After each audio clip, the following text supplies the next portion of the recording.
दोस्तों स्वागत है आपका एक बार फिर इस यूपीएससी सफर में। जो लोग झंझोर तैयारी में जो लगे हुए हैं या फिर लगने चाह रहे हैं, मैं इनका बेहद हार्दिक स्वागत करता हूँ। ये वीडियो एक्चुअली उनके लिए होगी जो नेक्स्ट ईयर की बैठक के लिए तैयार हो गए हैं कि मीन्स हाँ ठीक है, अब ग्रेजुएशन पेपर खत्म, एवरीथिंग सेटल डाउन और मैं नेक्स्ट ईयर की प्रिपरेशन करना चाहता हूँ। इसके बाद मेरी एक और वीडियो डलेगी, ये प्रीम्स के लिए वीडियो आज डल रही है, इसके बाद मेंस की वीडियो डलेगी। फिर इसके बाद हम स्टडी टाइम टेबल देखेंगे कि जो नेक्स्ट ईयर के जो बैठक के लिए तैयार हो गए उनके लिए स्टडी टाइम टेबल कैसा हो और एक किस तरह की एनालिसिस हो, वो बैक टू बैक मैं आपको देता रहूँगा जैसे मुझे थोड़ा बहुत टाइम मिलेगा। तो गाइस इसके साथ प्रीम्स पेपर अप्रोच देखेंगे। ये बिल्कुल यूनिक वीडियो है मेरी तरफ से, क्योंकि अभी तक 180 के आसपास वीडियोस हैं तो उसमें कुछ नहीं है, तो इससे रिलेटेड मैंने कुछ चीज़ें नहीं काफ़ी इंक्लूड करी हैं। लाइक आप कौन कौन से क्वेश्चंस को छोड़ सकते हैं, कौन सेक्शन को आप छोड़ सकते हैं, लिटिल बिट पेपर के अप्रोचेस कैसे हो, किस तरह से आप एमसीक्यूज हैंडल करें, तो काफ़ी कुछ आपको एक इस वीडियो में देखने को मिलेगा। स्लाइड्स काफ़ी ज़्यादा हैं तो मैं जल्दी जल्दी बोल के मैं स्लाइड्स पे वीडियो को ख़त्म करता हूँ। तो कई आखिर क्यों 3% लोग ही इस पेपर को पास कर पाते हैं, तो इसका पूरा फंडा और स्पेशली ये उन्हीं के लिए वीडियो ठीक ठाक रहेगी जो न्यू एस्पिरेंट हैं और जो अगले साल की बैठक के लिए तैयार हो गया। एक ट्रिब्यूट लेते हैं, means dreams is not what you see in the sleep and is the thing which does not let you sleep. कि सपने वो नहीं जो आप सोते हुए देखें, सपने वो हैं जो आपको सोने ना दें, जिन सपनों के लिए मीन्स आपको नींद ना आए। तो गाइज फर्स्ट ऑफ ऑल ये होगी, जो लोग आईएएस के लिए रिलेटेड अगर कोई नोट से रिलेटेड अगर जो सोच रहे हैं कि हम लोग गांव में बैठे हैं, छत्तीसगढ़ में बैठे हैं या फिर हरियाणा में बैठे हैं या फिर गुजरात में बैठे हैं, तो दिल्ली के नोट्स किस तरह से मिले तो ये एक इनिशिएटिव है मेरा ही, मीन्स मेरा कोई टाई अप नहीं है, बट हाँ मैं इनको खोल के दे दिया इनफ। तो ये एक माई नोट्स गुरु www.mynotesguru.in पे आप वेबसाइट या फिर इनका फ़ोन नंबर आपके स्क्रीन पे शो होगा। इनका चैनल भी है, मैंने अपने चैनल से सब्सक्राइब कर रखा है कुछ दिनों के लिए, फिर जैसे जैसे इनका बेस बन जाएगा तो मैं इनको सब्सक्राइब कर दूँगा अपनी तरफ से। तो आप वहाँ से देख लीजिएगा और जैसे आपको समझ आए चीज़ें, इनके पास सब कुछ है, सारे तिकड़मबाजी मैं इनको बता रखी है। बाकी अभी ये लोग इस अपने इनिशिएटिव को कहाँ तक लेके जाते हैं ये इनके ऊपर है। तो गाइज ये माई नोट्स गुरु वाले हैं, आप इनसे नोट्स से रिलेटेड कुछ भी हार्ड कॉपी से रिलेटेड आप इनसे कॉन्टैक्ट कर सकते हैं।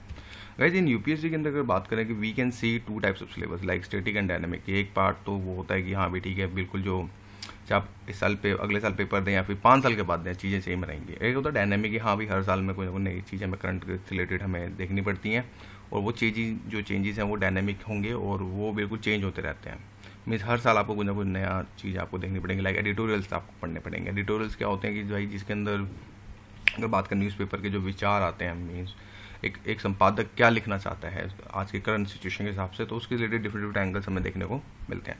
तो व्हाट इज स्टैटिक सिलेबस? दोस्तों देखिए, static syllabus in the sense ये होता है कि यार देखो, लाइक अब अगर आप हिस्ट्री पढ़ रहे हैं, लाइक एशियन हिस्ट्री पढ़ रहे हैं, तो 99.9% चीज़ें स्थिर रहेंगी, मीन्स स्टेटिक ही रहेंगी। हो सकता है कोई एक आधी लेटेस्ट रिसर्च आ जाए उस पर कुछ इंक्लूड करना हो तो वो चीज़ अलग है, लेकिन वो चीज़ें जो आपको आज पढ़े या फिर 5 साल के बाद वो चीज़ें आपकी जो है बिल्कुल वो स्टेटिक रहेंगी, मीन्स स्थिर रहेंगी कि हाँ भाई जब 5 साल के बाद पढ़े वो चीज़ें तो सेम ही रहनी है।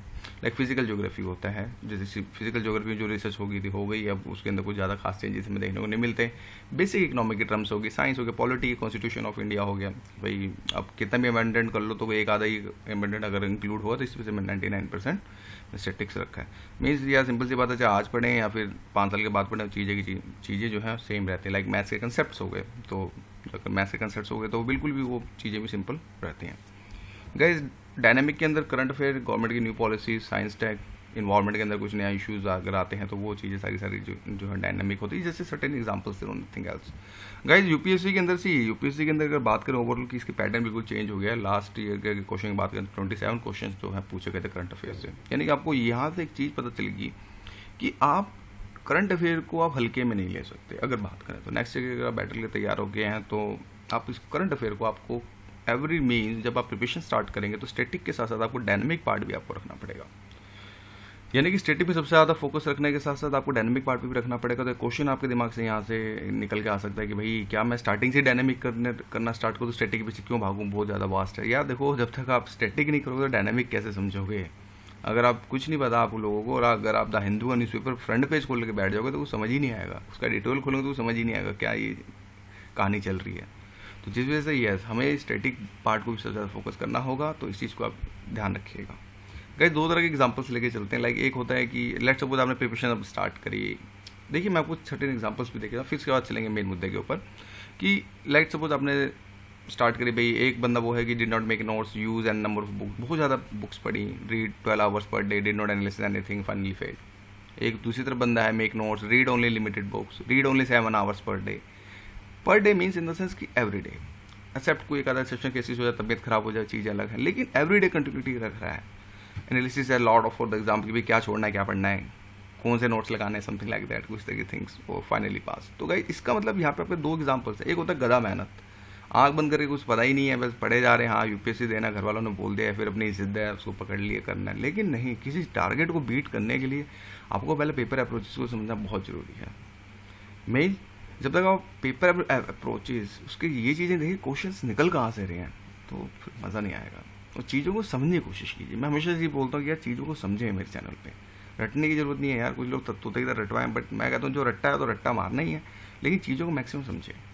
यार इसी की जैसे अगर बात करूँ overall coaching versus no coaching फंडा, यार देखिए टू बी फ्रैंक, प्रीम्स के लिए कोचिंग की जरूरत नहीं है। फॉर मी 2 टाइम प्रीम्स क्रैक हो चुका है, तो मेंस भी लिखा है, इंटरव्यू के लिए देखिए क्या होता है, फाइनल कट ऑफ आने वाला है।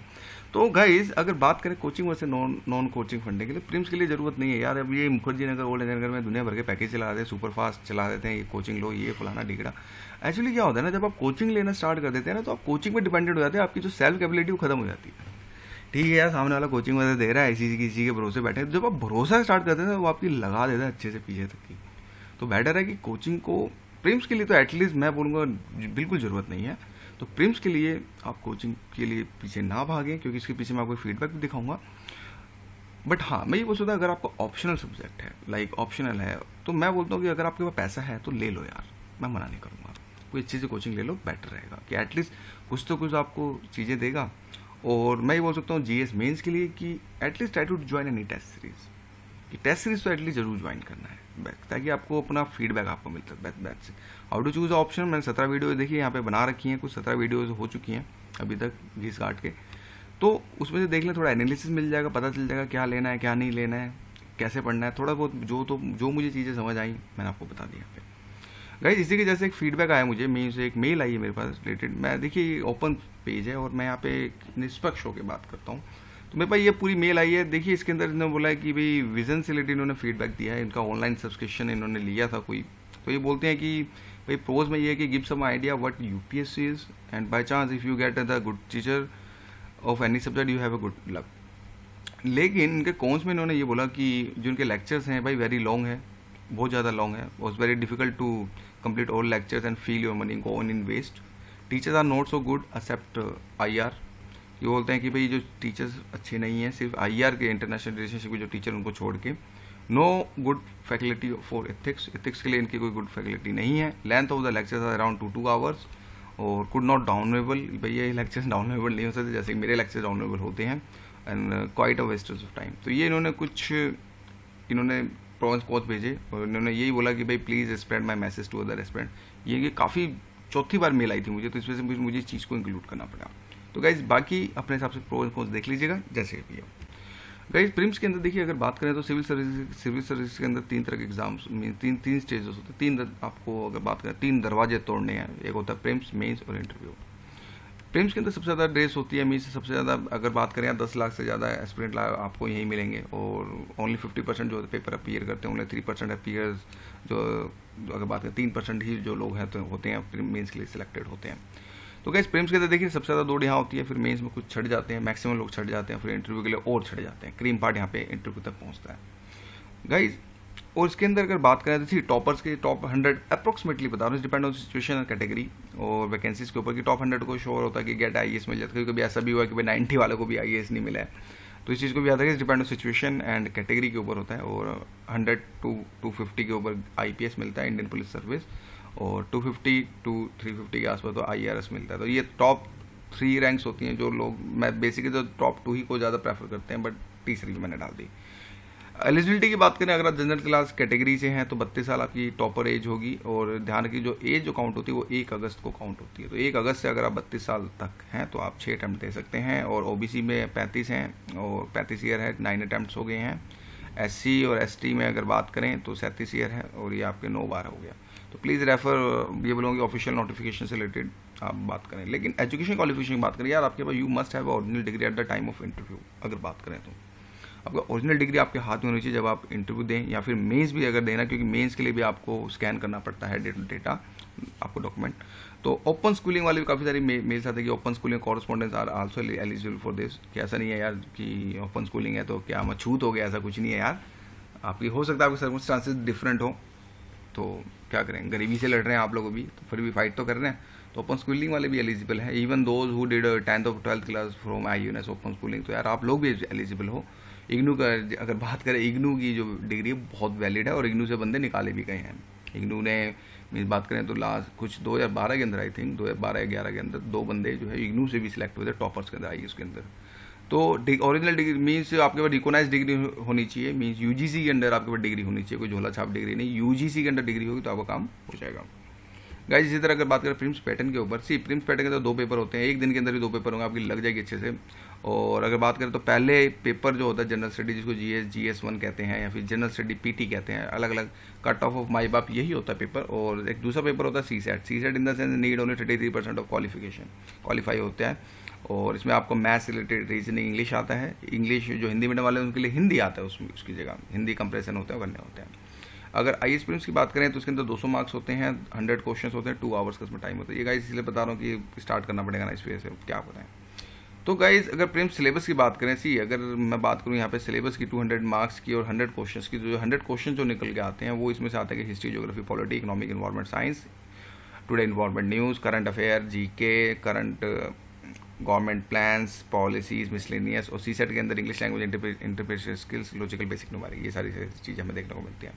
गाइस लेट्स एनालाइज, पहले सेक्शनल देखते हैं कि भाई क्या से क्या रिलेटेड आपको आता है। तो गाइस इसके अंदर जैसे यहाँ पे यही बोलूँगा कि UPSC प्रीलिम्स 2016 के अंदर अगर जो ओवरऑल अगर बात करें कि अगर अगर पेपर एनालिसिस से बात करें तो देखिए 18 क्वेश्चन यहाँ से निकाले गए, इंडियन इकोनॉमी से 18 क्वेश्चन निकाले गए, पॉलिटी से हमारे 7 क्वेश्चन निकाले गए, करंट अफेयर से 27 क्वेश्चन, हिस्ट्री से कुछ 15 क्वेश्चन निकाले गए, साइंस एक्ट से 8 और ज्योग्राफी से कुछ क्वेश्चन निकाले गए। अगर 2015 की बात करें तो यहाँ से भी क्वेश्चन जो सेक्शन से निकाले गए कि भाई ये आप देख लीजिएगा स्क्रीन के ऊपर, फिर टाइम वेस्ट करने वाली बात है, तो मैं फटाफट क्वेश्चन जो है वीडियो को आगे वाइंड अप करूँगा। तो ये लेकिन एनालिसिस करें तो अगर हम आप लोगों को ये पता चलेगा कि कहीं ना कहीं से देखिए इन्वायरमेंट जो है वेटेज ज़्यादा हो रही है, करंट अफेयर की वेटेज ज़्यादा हो रही है, हिस्ट्री अब मीन्स अगर बात करें, अगर आप ये सेक्शन बहुत ज़्यादा स्ट्रॉन्ग करते हैं, देखिए हिस्ट्री हो सकता है, इन्वायरमेंट हो सकता है, करंट अफेयर भी थोड़ा बहुत हो सकता है। अगर बात करें तो इंडियन इकोनॉमी, पॉलिटी, अगर आप ये 4-5 सेक्शन को कर लें तो आपको बड़े प्यार से प्रिलिम्स क्रैक हो सकता है। कुछ मैक्सिमम लोग क्या करते हैं यहाँ पे समझ नहीं पाते चीज़ों को, मीन्स पढ़ रहे हैं लेकिन समझ नहीं आ रहा किस सेक्शन पे ज़्यादा फोकस करें ताकि हमारा मैक्सिमम हिट हो। तो गाइस इसी वजह से बोलूँगा कि कुछ सिलेक्टेड सेक्शन को इतना स्ट्रॉन्ग बना लो कि कहीं से कुछ भी आ जाए आप फाड़ के रख दो। तो जिस वजह से जो मैक्सिमम लोग होते हैं जो सिविल सर्विस एग्जाम जो है क्रैक कर पाते हैं, यही रीज़न से पूरी ट्रिक यही है। अगर बात करें भाई enough let's go in deep analysis MCQ। देखिए कुछ आप लोग जब इन फ्यूचर में जब नेक्स्ट ईयर आएंगे तो टेस्ट सीरीज भी लगाएंगे। देखिए टेस्ट सीरीज 2015 का डेटा है मेरे पास, कुछ क्वेश्चंस में ना आपके MCQ में अगर बात करें ओवरऑल तो कुछ चीज़ें होती हैं, चीज़ें इन द सेंस कि आपको एक MCQ दिए जाएंगे उसके अंदर UPSC के अंदर। तो देखिए एक होती है कि भाई एक डायरेक्ट स्टेटमेंट दे दी, 4 ऑप्शन दे दिए, बताइए लाइक SSC की तरह, यहाँ पे एक स्टेटमेंट दे दी और उसमें से एक आपको निकलना पड़ेगा। UPSC के अंदर फिर इस तरह से और क्वेश्चन आते हैं कि 2 स्टेटमेंट दे दी कि भाई consider this statement, India is good country, Pakistan is best country, choose one, like option 1, option 2, none of the above, both like this. 3 statement होता है, 3 स्टेटमेंट दे दी, फिर एलिमिनेट करना होता है, फिर 4th स्टेटमेंट वाले भी आते हैं, 5th स्टेटमेंट वाले भी, 6th स्टेटमेंट वाले भी तक UPSC में नहीं आए 2015 के अंदर। और मैच द पेयर वाले भी क्वेश्चन हमें देखने को मिलते हैं। तो ये कुछ डिफरेंटली मॉडरेट हमें देखने को मिलता है। टेस्ट सीरीज के अंदर बेसिकली क्या होता है, जो मैक्सिमम जो टेस्ट सीरीज होती है वो स्टेटमेंट 4, स्टेटमेंट 5 के पीछे भागते हैं, स्टेटमेंट 3, 2 और 1 के पीछे नहीं भागते हैं। तो मैं आप लोगों को कोई भी इन फ्यूचर में अगर टेस्ट सीरीज ज्वाइन करते हैं तो स्टेटमेंट 1, स्टेटमेंट 2 और स्टेटमेंट 3 के पीछे भागिएगा, ज़्यादा बेस्ट रहेगा। Guys what not to read के अंदर अगर बात करें ओवरऑल, गाइज वीडियो लंबी हो रही है, चलिए दूसरा पार्ट भी बनाते हैं इसमें।